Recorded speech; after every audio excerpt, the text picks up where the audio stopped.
We rolling? Welcome everybody to Mega64 Movie Club. I'm so fucking excited to do this movie because I am such a Wachowski fan. I'm gonna do the intro better than that. Yeah. Welcome everyone to Movie Club. We are going to do the movie Jupiter Ascending. Damn, There you go. See, I was hoping you were gonna do that bit, and then I would be like, "Start the review!" But that's okay. Maybe Sorry. Teamwork next time, but that's okay. Yeah. Next time. Definitely. We are doing Jupiter Ascending, and so I am in space, as the planet itself. Jupiter Ascending, the hit film starring Mila Jovovich and Tatum. And Chantum. And Carol Channing. Mila Jovovich because I know it's Mila Kunis. In my mind, this was, like the Fifth Element spiritual successor, as good. Another classic sci-fi film. Yeah, absolutely. It was a weird film this week. I don't know. It's going to be a weird Rocco episode. picked this movie, and he said it was the only one that the Wachowskis directed that he hadn't seen. Yeah, I have legitimately, no joke, I've loved every single thing I've seen the Wachowskis make. There's always like, oh, but the Matrix sequels, nope, love those. Cloud Atlas, I don't know, loved Cloud Atlas. Oh, but there's something like that at every corner. I'm like, nope, I loved it all. I loved Sense8 was on Netflix, loved that. All kinds of stuff. For some reason, I'd never seen Jupiter Ascending. And as I mentioned on last week, somebody said, at some point I did, but it was Ryan, Dr. Ryan, that said, I think you're subconsciously not watching it because you'll hate this. And I thought, no, that's BS. Everyone tells me the same story. So it's like, let's finally do it. Mega64 Movie Club, that gives us the opportunity to do it. So then I started this movie, and I saw these guys all in leather on green screen talking about, don't you own a planet called Earth? And I thought, oh, here we go. Yeah, I think I had just watched the opening because I had watched the opening, but then we had to work on something or something happened. And after watching the opening, that was what I said to Sean. I was like, all I can say is, like I don't. It's funny because that exact scene is when I also decided that this movie was going to be total shit. Yeah. It was. I mean, I think my first note, because that's not very far into the movie. Yeah. I was just taking notes as I was watching, and this movie is aggressively bad from the beginning. Yeah. It really is like the first frame sucks. Yeah. Like, it all sucks. Yeah. They don't even warm up to sucking. They hit you with the suck right out the gate. Yeah. And again, I'm saying this as a fan of the Wachowskis. They do have scenes, and this is not just in this movie. They do stuff sometimes that is so wordy and so kind of dorky. And I say that most of the time endearingly, that it does feel like, ooh, what sci-fi TV series is this? And I remember people saying that about the Matrix sequels. There's a scene in the second one in Reloaded where the generals who all work in Zion all go into a room to talk about how they're going to defend against the robots that are coming. And I remember some big film critic, I forget who, Richard Roper, or I don't remember who, said like, that was the moment I went, Matrix, the TV series, we've left the like cool kind of middle budget avant-garde sci-fi movie, and we're here the TV series. And that's how I felt in the opening of this. It was like, this is like bad cable. And that's really what I mean, like, we can talk about the overall opinion of this movie and get into the plot, obviously. Yeah. But I felt like I watched a season of a TV show and I missed 8 episodes of the 10. Was there a story here? I must have missed it. It was somewhere, I guess. I felt like this movie had like every cliche imaginable just tossed into one movie. Yeah.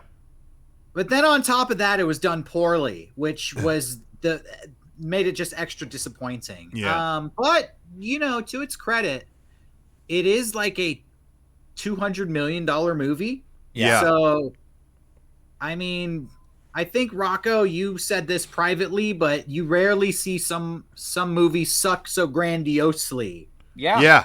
To see $200 million go down in flames. Yeah, and so when this, I know I'm jumping ahead here, but really when I was finished with this, I really was like, it's like, okay, what did you think? I'm like, I'm amazed. Like I honestly, I was blown away. It was such a, you never see something on the budget of a Marvel movie just be the worst original idea ever. And I almost admire its ambition in like, no, we're fucking doubling down on all this. Like there's almost something admirable about it. And it's terrible. It's terrible and admirable for me at the same time. For me, actually, the problem was that it was so unoriginal and that there were so many tropes that everything was... The movie was a slog because I feel like as a viewer out the gate, you know where this movie is going to end. Mm-hmm. Yeah. And they never surprise you. Yeah. I mean, I guess, I mean original in the sense of, it's not based... sci-fi story, but all the tropes you've seen 1,000 times. Yeah, I mean, this... At first, I'm being so, like I'm giving it the benefit of the doubt. It's like, well, it's trying to be its own sci-fi story. Let's see what we got. Yeah. Okay, that sucked. Let's keep on going. Okay, it's still sucking. All right, well, yeah. Well, without further ado, let's get into it, and we'll kind of go through the story and give our thoughts on it. Mm-hmm. It was a weird movie. The movie opens with like some backstory. Mila Kunis's parents are in St. Petersburg, Russia, I believe, is where they fall in love. Oh, yeah. Right? You even remember that this movie started in Russia? Yeah, something like that. And her father, I don't know, is an astronomer, has a telescope, is obsessed with space. And he kind of informs mother that like, oh, Jupiter is ascending right now, so we should name our daughter Jupiter. And she like doesn't want to do it. Then some Russian mobsters break in to their house and shoot this dad and like steal his telescope. What was the plot with that? Like he owed them some money or something? I honestly, they never get into it. I have no idea why they shot the dad. They were trying to rob him, I think. Who knows? Who fucking knows?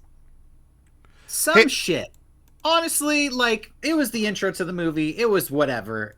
It was like a B minus, maybe, in my opinion, for an opening scene. Yeah. Whatever. Just trying to get his backstory. Whatever. Were you going to say something, Rocco? No, I lost you on screen for a second. I'm having a great time with this setup, but we're all good nice. Then you fast forward and Mila Kunis is named Jupiter, like her father wished, and she like cleans toilets. She is like a housekeeper. But her specialty is the toilet cleaning. Yeah, she scoops up shit. She's like the ultimate shit scooper in the whole world. Yeah. She fucking rocks at it. Basically, it's immediately you're like, okay, she's a peasant girl. She's gonna save the universe. That's the movie they're setting up here.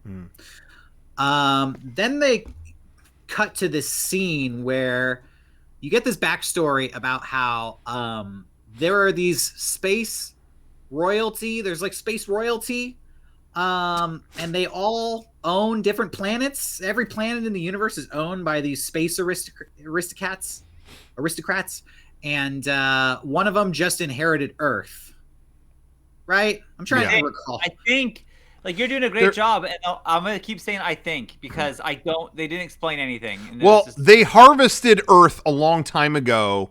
They collect, Earth is yet just another harvest for these space bureaucrats, whatever you want to call them. Yeah, but none of that is explained by this point in the movie. No. Yeah. There is a whole shit ton of backstory here, but it doesn't really come through. But you can explain to the people what's going on if you fill that in. Yeah, basically it's that they set these up. There's these rich space people, and they harvest up human lives to create material that gives them like longer eternal life, because the most valuable resource is time. And so this is a planet that is a great harvest, but it was owned by, I believe, the mother of this certain family, and she died. And so they're like, well, they're playing the long game. They need, every so often, someone is born again with the same DNA, and they'll take that person and like, hey, we're okay. You're like the new mother of this family because you've got the same DNA. And so they that's who Mila Kunis is. They want that so that they can get her to sign off on, give this planet away. Like, technically you are the mother by DNA right that owns this world. You are the queen of this world. Let's get it on, and we'll. Here's the thing. Everything Rocco just laid out for you is true, but is told in fractions and fragments over the course of the movie. It would be nice to know this 5 minutes into the movie. It would be nice to know what the fucking point of this movie is and what all these people are trying to accomplish. They don't give you any of that for 70 or 80 minutes, at which point you have about 15 minutes left for a little wrap up at the end. But this movie touches on reincarnation. There are some cool themes here in this movie. Yeah. But they really make you struggle to piece it together. I honestly, I didn't have so much a problem with that side of it, with the lore side of it. They dole it out over the course of the movie. I didn't really have an issue with that part. It really is funny.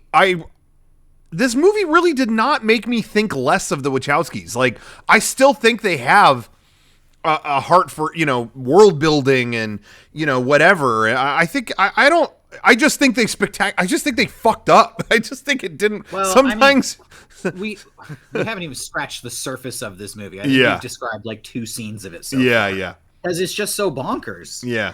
And even like we're about to meet Channing Tatum in this synopsis that you're telling. I'm assuming, Derek. Yeah. I don't know. What is he? Why is he there? Like, what? I don't know anything. He's just there. All right, so here's kind of some backstory that they don't explain to you. Mila Kunis is the reincarnation of this goddess. She's supposed to inherit Earth. And the 3 space royalty aliens, they know that this Mila Kunis is out there, and so they want to eliminate her, get her out of the way. You don't find that out for a long fucking time, but that's basically what this movie's about. Yeah. Mila Kunis is a toilet cleaner who lives with her Russian family, and they have such great dialogue in this movie of like, hey cousin, speaking of money, and then they have a really like obtuse conversation about how they're all poor, and Mila Kunis wants to do an eBay bid to buy back the telescope that her father lost. Yeah, so she sells her eggs. Yeah, so she has this scummy, I thought it was her boyfriend, but I guess it's her brother or her cousin. It's a skeezy relationship, and this guy convinces her to sell her eggs to science, and then he's going to take majority of the money, and then she's going to use her bit to buy the telescope. Then the movie gets needlessly horny because she has a friend who is like all naked in this scene. The movie, let me just say, is like needlessly horny throughout. That is a Wachowski trademark. Wachowski films, the Wachowskis are very like, they love all that stuff. And that's why, that's why you get a 6-minute fucking orgy rave and Reloaded, and it's like, yeah.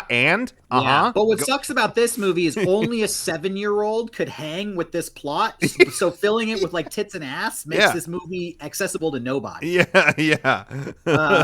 So she has this friend, and she uses her friend's name to go get this egg thing, this egg donation done. And while she's there, the doctors attack her because they're secretly aliens trying to kill her. And at this point, Channing Tatum shows up. He's a half dog, half human DNA hybrid created for the military. Something called like a lichen type, who's also a bounty hunter who's been sent to rescue Mila Kunis. Yeah. Cool. And let me just say, Lycan, we're talking kind of like he's wolf-esque, right? They keep like referring to him like with like dog stuff. He says that he is more like a dog than he is like a human, yet he looks 100% human and has pointy ears. Yeah, I don't necessarily believe that. So he keeps insisting I'm 98% dog, like throughout the movie. So this is another thing I will say. This is another thing the Wachowskis do. I don't know. And they did it in the Matrix sequels too. In the Matrix sequels, they go, "Oh, yo, rogue programs. You know how you'll know you'll run across them is when you hear about werewolves, vampires, ghosts, whatever. That's a rogue program doing something they're not supposed to do. So, there's gonna be like vampires and werewolves in this or something, and no, they just say that, and they do the same thing in this movie. Yeah, I'm more like a dog, kind of. There he is. Werewolfy thing. And there's the dog man that is more dog than he's so much more dog than human that he refuses to have a relationship with Mila Kunis. Yeah, what an ugly animal. Yeah. I mean, look at this poor pooch. Now, this movie, you might be thinking, dang, you had an opportunity to make like human animal fucked up demonic hybrids and you didn't do it. No, they absolutely did. Oh, This is, this Elephant Man character should be featured more in the film. He's in it for about 0.3 seconds. And Derek, when that guy was featured, I screamed. I couldn't believe it. I was like, "Get the fuck out of here!" The animal hybrid stuff. There's just randomly animal hybrid people in this movie, and at a point earlier on in the movie, they're just having a conversation among these bureaucrat guys, and then a lizard man just speaks up. Well, I think we should go to, and it's like, I'm sorry, are we doing that? And then so this movie, they later tell Mila Kunis, your planet is a farm. So we have the farm girl saves the universe. We have lizard people. We have animal hybrids. It's just like every conspiracy theory and sci-fi trope ever is available in this movie in some form. Anyways, so that's when Channing Tatum shows up. Here was a major problem I had with the movie. He kidnaps her from this place. Yeah. And basically tells her, kind of informs her like, yo, aliens are real and you're part of this whole alien space opera drama thing. And she doesn't believe it. And then he takes her to go meet Sean Bean. Mm-hmm. And they have this weird scene where a bunch of bees surround her. And they're like, oh, bees know that you're space royalty.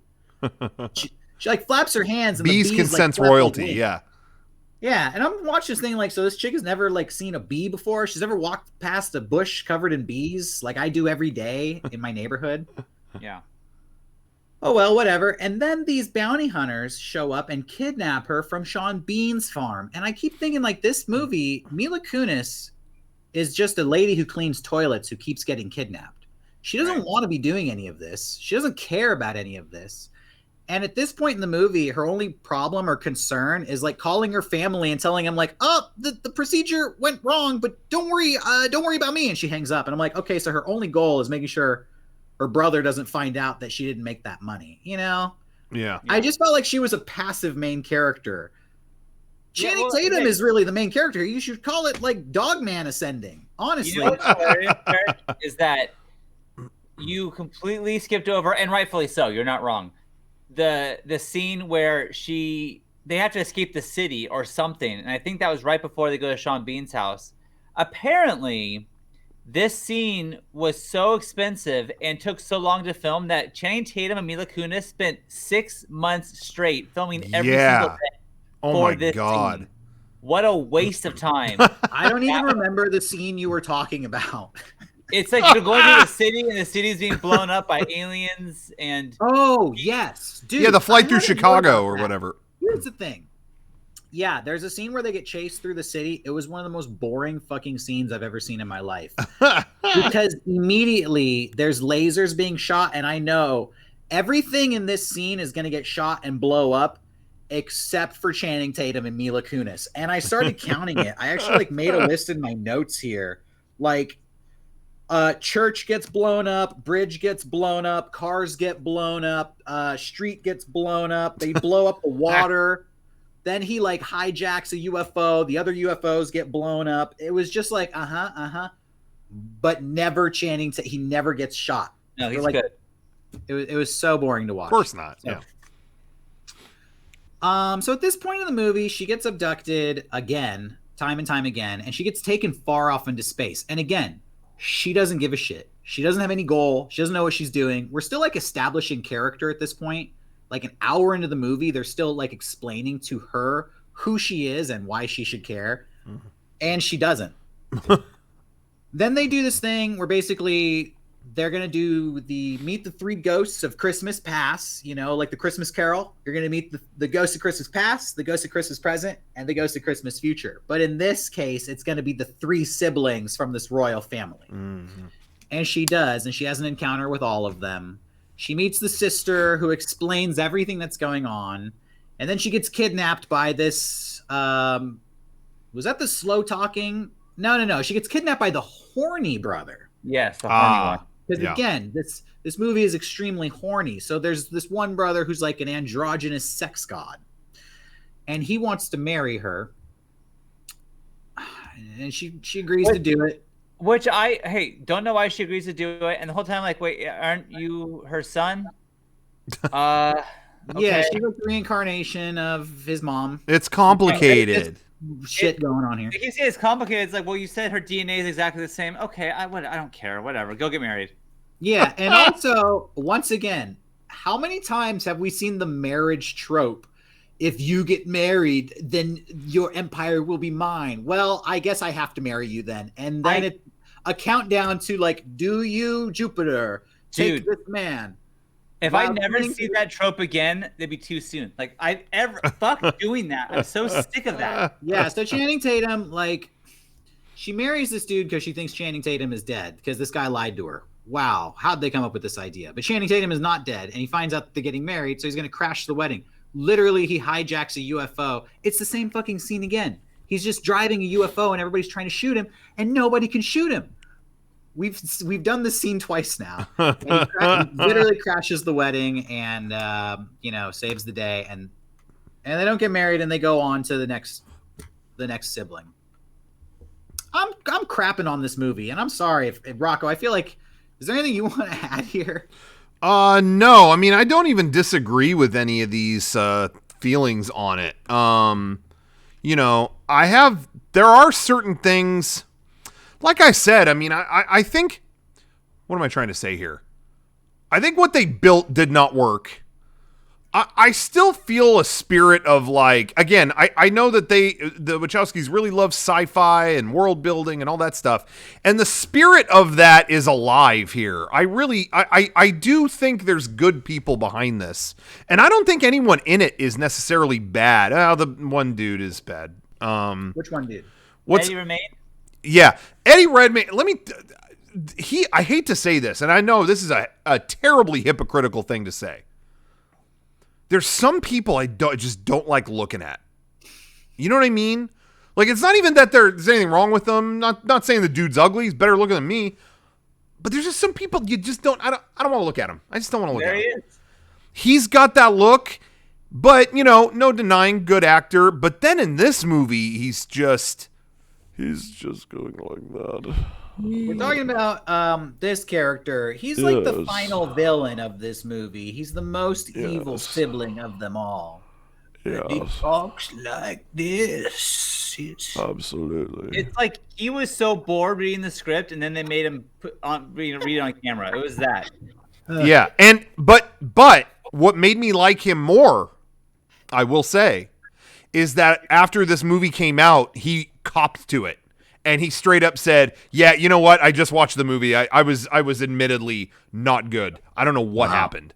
So it's like, hey, respect. He didn't sniff his own farts on it. He was like, hey, I don't know. I was trying to go for something. Didn't work. I was like, he won the Razzie for worst actor for this movie. So good for him. So there you go. Anyway, so, respect. Yeah. So at this point in the movie, it's kind of cool because we actually get a movie. It kicks into high gear. Yeah. Because, by the way, I want to point out, at one point when Jupiter goes to space, she meets a bunch of new friends and cohorts, and they're like, oh, you're Jupiter. And she goes, call me Jupe. Nobody calls her Jupe again for the rest of the movie. They literally never use that name or call back to that ever again. Just want to point that out. Also, Jupe was the name of a famous orangutan. I just want to point that out. That's a terrible nickname. She basically tells Dogman Tatum, she's like, I'm over this. I want to go home. She says the magic words, I want to go home. So suddenly this character has a desire. There's a point to this movie. Okay, you take her home, the movie will be over. He takes her back to planet Earth. This jerk has kidnapped her family. Now she has to rescue her poor Russian family. So with 20 minutes left in this film, we have a plot and a goal. And they do it. Yeah, thank you. That's Derek, you couldn't have said Enough it said. better because I was like, okay, we're gonna go into it. No, who cares? Yeah, they do it. Oh, guess what? How cute! It's on Jupiter. Yeah. How funny. Yeah. Now, I will say that here we meet one of the aspects of it. I do want to talk about the things I did like.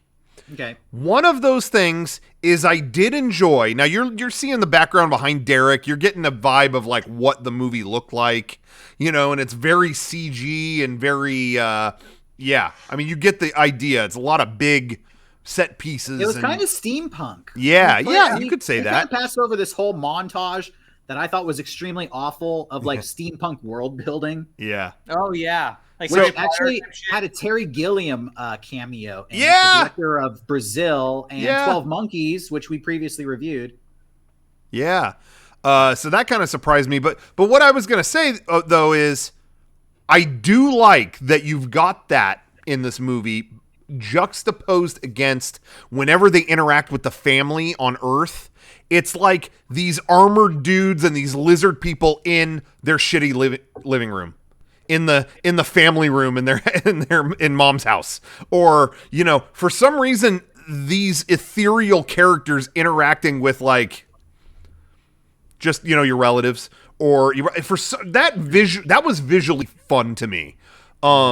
Seeing them interact, they didn't try to make one look better than the other. It was just like, no, couldn't be more disparity between the two, and seeing them interact, that was fun to me. And so, yeah, when they invade their house, that was just cracking me up. I actually feel like I can pinpoint everything wrong with this movie down to one single factor. And if you tweak this, you have a much better movie. Okay. And I hate to say this, it's Mila Kunis. Oh, yeah? She is the problem with this movie. And honestly, it's not her fault. She's just not the right actress for this movie for multiple reasons. Because she's I'll not say this bad. quickly. Yeah. She's not bad, but hear me out. First of all, this is kind of like a young adult novel. Yeah, it definitely is. And Mila Kunis this movie should be starring a 15-year-old girl. Yeah. This is a story about a teenage girl who discovers that she actually is an important person. Yeah. Mila Kunis is in her 30s, maybe at best, as this character, and it Yeah. just feels like She already knows who she is. you're too old to be doing this. Yeah. Yeah, she already knows who she is. That's why, like, a girl who cleans toilets can be kidnapped and sent to negotiate with, like, royalty and can do it because she's just world wise. Yeah. So it should have been a teenage girl. But then I started thinking, wait a second. You have a movie here about a woman who cleans toilets who becomes the goddess empress of the entire world. If you're not going to cast a teenager, at least cast a real woman who cleans toilets. If this movie was about like a 50-something-year-old, like Mexican house cleaning lady, Yeah. same exact fucking movie, this would be cinema classic. Like a sweet old woman. Yeah. Like, oh, okay.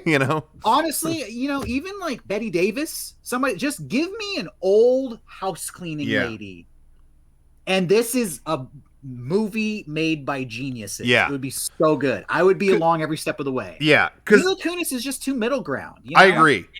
Is I hear that they originally wanted Natalie Portman, but that'd be the same problem. Yeah. That would be exactly the same thing. I think so. Yeah. It's just, you don't need somebody who's already strong and badass in this role because it just kills it. You know? I agree. Because, and I will say, the other thing I did like about this movie, this is just me personally, I did like the way that she was written in a general sense. That you had just hear me out on this, that you had a female character. They didn't try to make her Arnold Schwarzenegger. They didn't try to make her this or that. She was herself through the whole movie. She handled every step of the journey with intelligence and empathy, and you know what I mean? Like, I actually appreciated she stuck At the to end of being the movie, she doesn't make a killing blow to the bad guy. Yeah. Or she like, or but then he dies. yeah, or she's not like some weak little thing, and then at the end she's Rambo. No, she's like she's herself, and she sticks to that. And she does grow. Don't get me wrong, but I just think, but I think what you're saying is like, yeah, I wish I would have seen that with someone, a sweet kind of just person that's either younger or way older, maybe. I don't know. At the end of the movie, it just cuts to her scrubbing toilets again. And I just thought, like, what did we accomplish here? And I still don't know what we accomplished. Yeah. Well, let's give us some popcorn shakes. Okay. And a final review. Rocco, you picked it, and you're the biggest Wachowski fan here. So yeah. So 5, but no. Yeah. The I was proven. I mean, Ryan. It never happens, but you were right. I will say, I still like the Wachowskis. This didn't lower my opinion even a little bit. Hey, the Beatles, one of the best bands in the world, and they made Magical Mystery Tour, a near unwatchable movie. Even the Beatles can fail.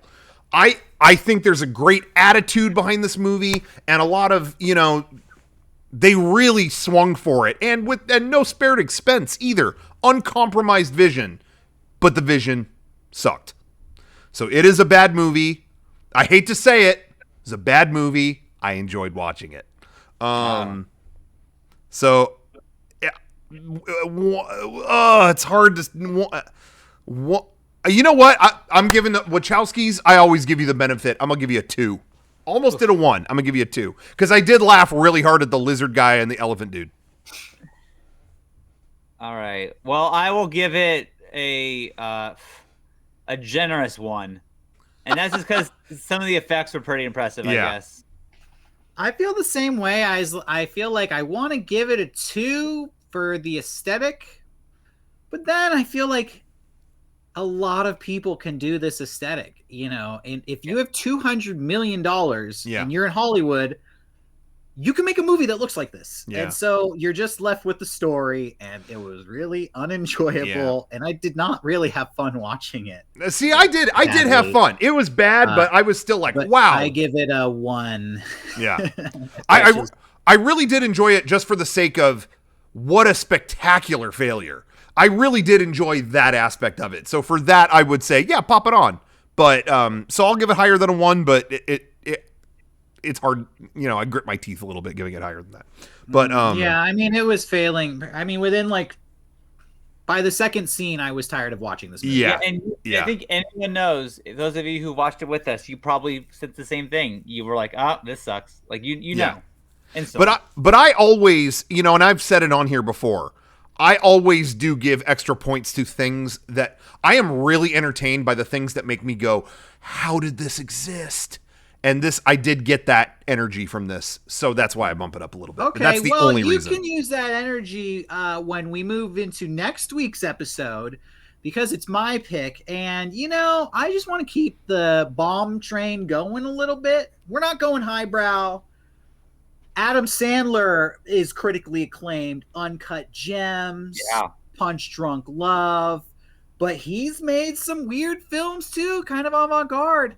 And I think we need to go back to the beginning and watch the movie that launched him, Billy Madison. Yes. Loved this movie when I was 13. Can't wait. You want to talk about how did this get made? And we got some fun energy here. Rocco's going to be bringing all that to next week's episode. I'll probably be reminiscing about his favorite Adam Sandler stuff from when he was a kid. Can't wait. Yeah, me. Got a lot to share. I mean, I think you should tune in and see what we have to say about Billy Madison, but that wraps up Jupiter Ascending. And then the week after that, we're Cloud Atlas. Thanks. Well, it's Sean's pick, so maybe. Yeah, I'll think about it. He's watching Cloud Atlas. To watch it now. Yeah, now. Fuck. Goodbye, everyone, and thank you for watching. Turn it on!